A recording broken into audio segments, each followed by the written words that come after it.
Hello everybody, we're Sleepy Cow Studios. We're here to present Mea Culpa. As you can see, we have a main menu screen. It is a live render of our scene, and I was hoping to someday implement a resolution so that whenever you affect it, it would live reflect whenever you change it. As you can see, I added some prototype sound effects over the buttons. You can also select so now it's a little quieter. And if you want to just do the overall master volume, it affects both the music in the background plus the sound on the sound effects. So now we're going to go ahead and start the game. Okay, you start in front of the gate, and of course you're going to try to get in. Oh yeah, that's the attack mission. Why are you attacking? Because I'm pretty... Okay, then just go on and go. No worries, I just want to do that.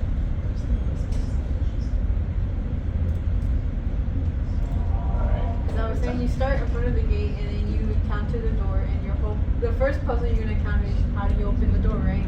So what you need to do is figure out the knob configuration, and to control that, you step on the first two cobblestones.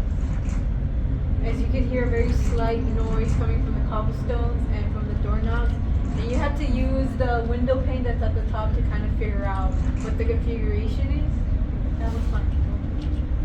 And now, once you figure it out, the door should open, which we clearly skipped, but once you open it, you can enter the church.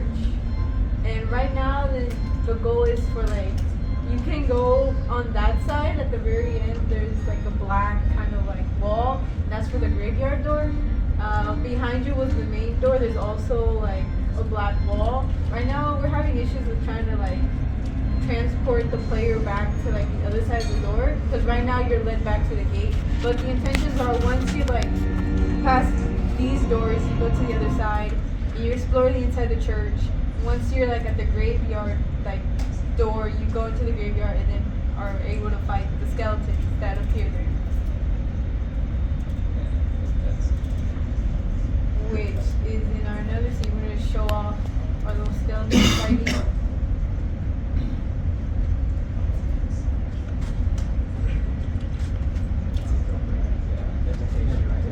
It's because there's no sound effect there. And it's trying to grab the sound effect. Will it fix if I do the sword then? Yeah. The sword's fine. Okay. So I changed how the melee enemies attack you to where now they'll pick within an attack radius. They'll pick certain points around the player, move to that point, and then perform attacks. And there's also there is sword sound effects, but it's not loud enough for you to hear. And there is blood whenever there's a blood effect whenever you get hit. And there's different colliders on the parts of the bones on the characters.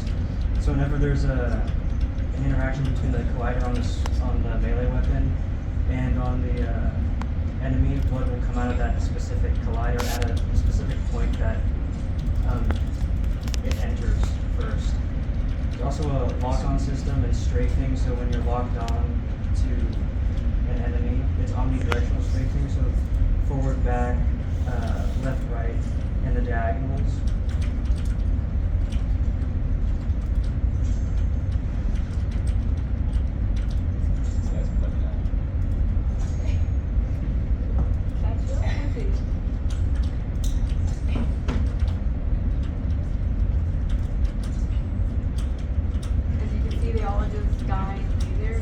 To eventually kind of make them poof away or dissolve. We also changed so all the animations now are made by our artist Alan, and we changed how the roll and attacks are. I think all attacks now are root motion, and the roll and backstep are root motion as well.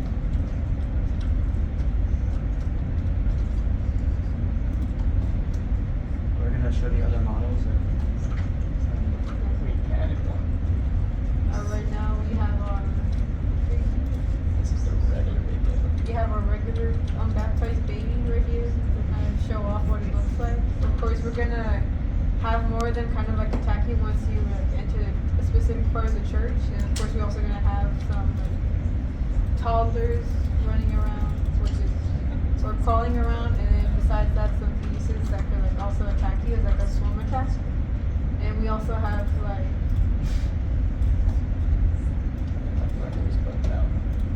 a succubus, which we can't seem to show you guys, but just know she's gonna tempt you to like probably get close to her, obviously.